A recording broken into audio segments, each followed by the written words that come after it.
अरबाज जो आहे निक्कीला सोडून दुसऱ्या कोणत्या तरी सदस्याला कॅप्टन करेल। पुढचा मुद्दा असा होता की निक्की आणि इरिनामध्ये भांडण झालेले सूरज कुठेही दिसत नाहीये। जर सूरज असाच खेळत राहिला, जे काही आहे ते माझ्या समोर येऊन बोल, कारण मी तसं करत नाही तर तूही तसं नाही केलं पाहिजे असं मला वाटतंय। नमस्कार मित्रांनो, आजच्या बिग बॉसच्या एपिसोडमध्ये, आजच्याच नाही तर मी 3 दिवसापासून बिग बॉसच्या एपिसोडमध्ये सूरजला शोधण्याचा प्रयत्न करतोय खरं कुठेतरी, पण सूरज कुठेही दिसत नाहीये।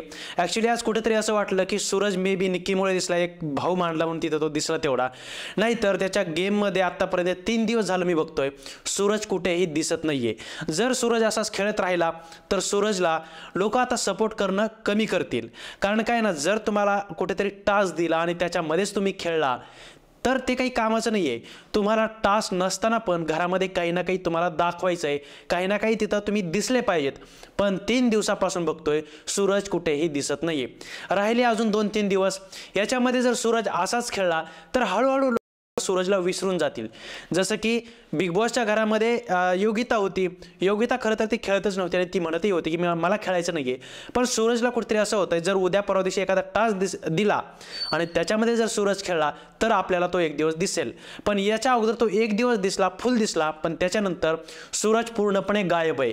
कुठेतरी तो आपल्याला मागे झाडू मारताना दिसतोय, कुठेतरी तो आपल्या कोणीतरी त्याच्याजवळ गेलं तर तेवढा तो दिसतोय, पण स्वतःहून काही कॉन्टेंट देताना तो अजिबात दिसत नाहीये। त्यामुळे कुठेतरी सूरजला सुधारायची गरज आहे आणि त्याला अजून जास्त काम करायची स्वतःवर गरज आहे असं मला कुठेतरी वाटतंय। इवन तसं पाहायला गेलं तर मी सूरजचा सपोर्ट करतो, पण त्याच्या काही चुका होत असतील किंवा तो दिसत नसेल तर मी त्यावर बोलणारही आहे, आणि त्यामुळे मला कुठेतरी असं वाटलं की आज सूरजविषयी बोललं गेलं पाहिजे, कारण सूरज कुठेही दिसत नाहीये। त्याच्यानंतर येऊयात आपण पुढच्या मुद्द्याकडे। पुढचा मुद्दा असा होता की निक्की आणि इरिनामध्ये भांडण झालेले, नॉर्मल मुद्दा होता त्यांचा काहीतरी, आणि तो बिग बॉसने खरं तर आपल्याला दाखवलंच नाही नेमकं काय झालं होतं। ठीक आहे, तो त्यांचा काहीतरी मुद्दा असेल, पण मला एक तिसराच मुद्दा इथं मांडायचा आहे, जसा की वैभव। आता तिथं वैभव बसला होता, तिथे जान्हवी बसली होती आणि तिथे निक्की बसली होती। त्याच्यानंतर तिथे इरिना येते आणि त्या दोघींचं भांडण सुरू होतं की त्यांचं काय झालं ते माहीत नाही, कारण आपल्याला बिग बॉसने तर काही दाखवलं नाही, पण ठीक आहे त्यांचं जे काय आहे ते आहे। पण तिथे वैभवच्या तोंडातून एक शब्दही निघाला नाही। याच्या जागेवर जर दुसरा कोणी बी ग्रुप मधला व्यक्ती असता, कोणीही असो तो, मग तो वर्षाताईंची देखील हे करतो, वर्षाताईंना देखील धमकी देतो तो डायरेक्ट। जर इरिनाला काही बोललं तर त्याचा मनस्ताप होतो त्याला आणि तो काहीही बोलायला लागतो, पण आज मात्र तो गप्प एकदम होता, म्हणतात ना एकदम चिडीचूप होता, तो काही एक शब्दही तो बोलला नाही। इतकं ती इरिना बोलत होती त्या निक्कीला आणि निक्की देखील त्या इरिनाला बोलत होती।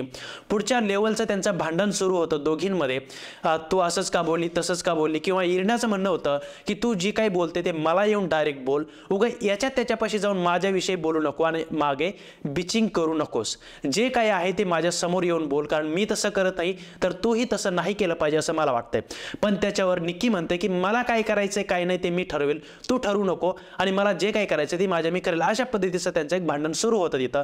पण तिथं वैभवने एक शब्दही काढला नाही। याच्या अगोदर डीपी दादाने थोडंफार त्या इरिनाला काहीतरी बोलले होते, तर हा भाऊ डायरेक्ट मोठ्या आवाजात ओरडत होता।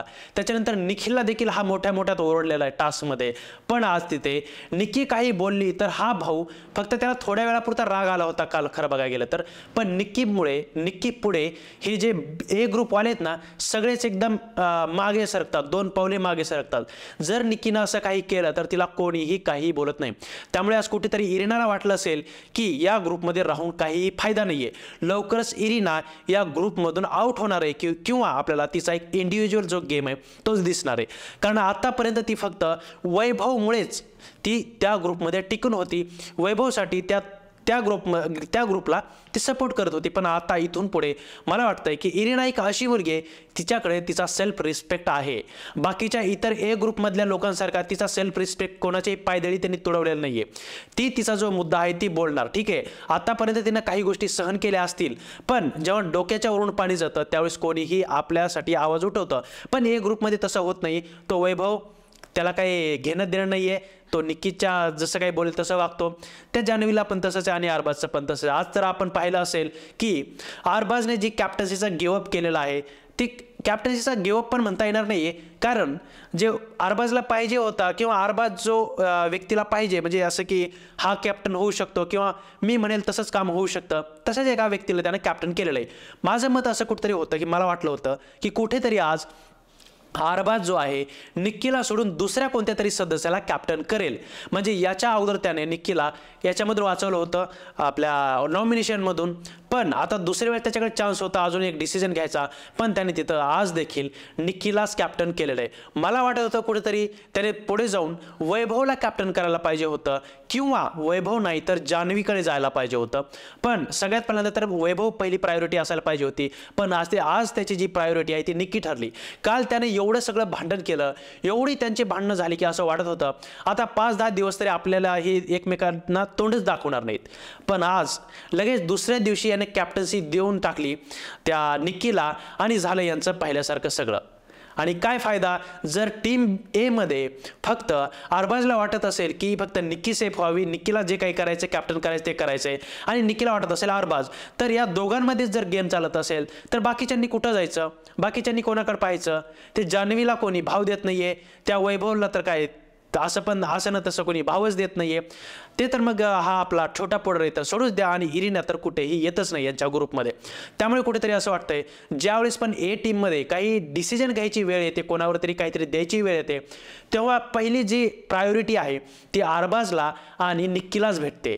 त्यांच्याशिवाय पहिल्या प्रायोरिटीवर कोणीही येत नाहीये, आणि हे कुठेतरी जान्हवीला आणि वैभवला देखील कळालं पाहिजे. आज डीपी दादाने देखील म्हटलंय की याच्यामध्ये आज अरबाज जो आहे तो आणि फक्त निक्कीलाच कॅप्टन करणार, आणि तसंच झालं. डीपी दादाला गेम खूप जवळून ते पाहतायत आणि त्याच्यामुळे त्यांना गेम समजायला लागलाय, माइंडसेट समजायला लागलाय प्रत्येकाचा, आणि तशा पद्धतीचं जे डिसिजन आहे ते अरबाजनं तिथं घेतलंय. ठीक आहे, बाकीच्या सदस्यांना 2 लाख जी करन्सी ती भेटली आहे, पण त्यानं कुठेतरी असं वाटलं की वैभवला आज कॅप्टन करायला पाहिजे होतं.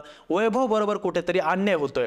तो जर त्या ग्रुप बरोबर एवढा स्टँड घेत असेल, चुकीच्या गोष्टीला देखील तो तिथं सपोर्ट करत असेल, तरी देखील जर हा अरबाज त्याच्याबरोबर उभा राहत नसेल, अरबाजचं त्याला एक अरबाज 2 म्हणतात त्याला, अरबाजमुळे तो किती बोलणं खातोय, तरी देखील अरबाजला काही देणं घेणं नाहीये, हे कुठंतरी वैभवला कळायला पाहिजे, आणि त्याने लवकरच याच्यातून आपला जो स्टँड आहे तो क्लिअर केला पाहिजे की आपल्याला काय करायचं आणि काय नाही ते. तर मला असं वाटतंय की वैभवला आज कॅप्टन करायला पाहिजे होतं, जे की आज अरबाजकडून करण्यात आलं नाहीये. त्याच्यानंतर येऊयात आपण तिसऱ्या महत्त्वाच्या मुद्द्याकडे, आणि ते म्हणजे जान्हवीनं आज पॅडी दादांना सॉरी म्हटलेलं आहे, आणि ती आज खूप रडत होती, रडून रडून ती सॉरी म्हणत होती. आता माहित नाही की ही जान्हवी हे नाटक करते की काय करते, कारण ज्यावेळेस पण माणूस बोलतो ना तो एवढ्या खालच्या लेवलला जाऊन कोणीच बोलू शकणार नाहीये. निक्की आणि जान्हवी एका माळेच्या मणी आहेत. मला वाटत नाही की किती माणूस काही असला तरी त्याच्या पर्सनल याच्यावर जाईल. आता तिथे रितेश भाऊनी सांगितलं की तुम्ही पर्सनल कोणाच्याही जाऊ नका, करिअरवर कोणाच्याही जाऊ नका. 2-2, 3-3 वेळेस तुम्हाला ठणकावून सांगितलं जातं की या गोष्टी करू नका, तरी जर तुम्ही या गोष्टी करत असाल तर याला काय अर्थ आहे. जर तुम्ही या गोष्टी जाणून बुजून करत असाल तर तुमच्या सॉरी जे आहे ते ॲक्सेप्टेबल नाहीये. जरी तुम्हाला पॅडी दादांनी माफ केलं असलं तरी देखील ऑडियन्स तुला कधीही माफ करणार नाहीये, कारण याच्या अगोदर अशा काही गोष्टी घडलेल्या आहेत. याच्या अगोदर देखील हे फक्त पहिली वेळ नाहीये, याच्या अगोदर खूप वेळेस जान्हवीने आणि निक्कीने या गोष्टी केलेल्या आहेत. त्याच्यामुळे लोकांनाही माहीत झालंय की या ज्या 2 मुली आहेत त्या रागाच्या भारत काही बोलतात आणि त्याच्यानंतर सॉरी म्हणतात, जे की काहीही कामाचं नाहीये सॉरी त्यांचं. ठीक आहे, पुढचे जे लोक आहेत ते त्यांचं सॉरी ॲक्सेप्ट करतात, जसं की वर्षाताईंनी ॲक्सेप्ट केलं, आज पॅडी दादाने देखील ॲक्सेप्ट केलं. पण जान्हवीवर लोकांचा जे राग आहे तो खूप जास्त आहे, आणि लोक जे काही कमेंट करत आहेत सोशल मीडियावरती ते पाहून आज त्यांच्या हजबंडने देखील त्यांचा जो मत आहे ते क्लिअर केलेलं आहे त्यांच्या इंस्टाग्राम अकाउंटवरती. तुम्ही त्यांच्या अकाउंटवर जाऊन पाहू शकता किंवा जान्हवीच्या अकाउंटवर देखील जाऊन पाहू शकता. अशा पद्धतीचं पूर्ण जी रिॲक्शन आहे त्याच्यावर काही ना काही प्रतिक्रिया द्यावी लागली घरच्यांना देखील. ठीक आहे, त्याच्यानंतर येऊयात आपण उद्याच्या मुद्द्याकडे. उद्याचा मुद्दा असा आहे की निक्की आणि अरबाजचं जे काही घरामध्ये चालू आहे, त्यांचे काही झप्पी वगैरे चालू आहे, ते काही लोकांना पटत नाही बिग बॉसच्या घरामध्ये. आणि बिग बॉसचं जे घर आहे ते घर नाही आहे, तर एक आपण म्हणू शकतो ते एक पब्लिक प्लेस आहे, आणि पब्लिक प्लेसमध्ये तुम्ही जर अशा गोष्टी करत असाल तर काय होतं ना, काही जणांना या गोष्टी खूप ऑकवर्ड वाटतात आणि चांगल्या बघायला वाटत नाहीयेत, आणि ते जे डिस्कशन आहे ते आपल्याला बी ग्रुपमध्ये दिसलं. तर शेवटी यांचा निष्कर्ष असा निघाला की निक्की जी आहे ती म्हणते की मला यांना बोलायचं आहे या गोष्टीवरून, आणि निक्की बोलायला जाते. उद्याच्या एपिसोडमध्ये जर आपण पाहिलं तर याच्यावर जी आपली आर्या आहे तिने सडेतोड उत्तर दिलं. ठीक आहे, तुम्हाला जर काही करायचं नाही, पब्लिक प्लेस नाही म्हणते ती, काय आमचं पण घर आहे असं अशा पद्धतीचं ती निक्की काहीतरी बोलते. आणि निक्की म्हणते की आम्ही काही करू, तुम्हाला काही देणं घेणं आहे. तर ती म्हणते की ठीक आहे, आम्हाला काही देणं घेणं नाही आहे, तर आम्ही ही थर्ड पार्टी म्हणून एक व्यक्ती आम्ही घरामध्ये आहोत आणि आम्ही काय बोलतोय, आम्ही काय याच्यावर रिॲक्शन देतोय याच्याशी तुझंही देणं घेणं नाही आहे, कारण आम्हाला जे दिसतं ते आम्ही बोलणार आहे. तर अशा पद्धतीचं जे बिग बॉसच्या घरामध्ये आज काही आपल्याला पाहायला मिळाले, कुठलाही टास्क नव्हता, त्याच्यामुळे वेगळं काही पाहायला आपल्याला भेटलं नाहीये. सूरज देखील कुठेतरी हरवताना आपल्याला दिसतोय. निक्कीला आज जे काही कॅप्टन्सी भेटली त्यावरून ती थोडीशी दादागिरी करायला लागली किंवा मॉनिटरिंग करायला लागली. जसं की कोणी चुकून जर खाली बसलं तरी त्याच्यावरती दादागिरी करायला लागलेली आहे, म्हणजे आपल्या बेडवरती. आणि ती फक्त याच्याबरोबरच नाही, काय म्हणते आपल्या जान्हवीबरोबर, सॉरी आपल्या आर्याबरोबरच नाही, तर तिथे छोटा पुढारीला देखील ते टार्गेट केलं तिनं. काही नव्हतं, छोटा पुढारी बसणारही नव्हता, तो फक्त असा लोळत खाली बसला होता, तरी देखील तिनं कुठेतरी असं दाखवायला सुरुवात केली की मी प्रत्येकाला बोलणार आहे आणि बोलतच राहणार आहे. पण अशा पद्धतीची देखील गोष्टी नसतात की तुम्ही छोट्या मोठ्या गोष्टींमध्ये जो कॅप्टन आहे तो प्रत्येक वेळेस बोलणं देखील तेवढं गरजेचं नाही.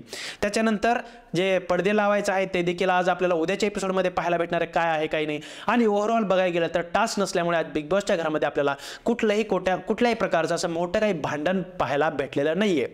तर मित्रांनो, आजच्या बिग बॉसच्या एपिसोडमध्ये काय तुम्हाला आवडलं, काही नाही आवडलं ते तुम्ही कमेंट करून नक्की सांगा. व्हिडिओ आवडल्यास व्हिडिओला नक्की लाईक करा आणि आपल्या चॅनलला देखील नक्की सबस्क्राईब करा. धन्यवाद.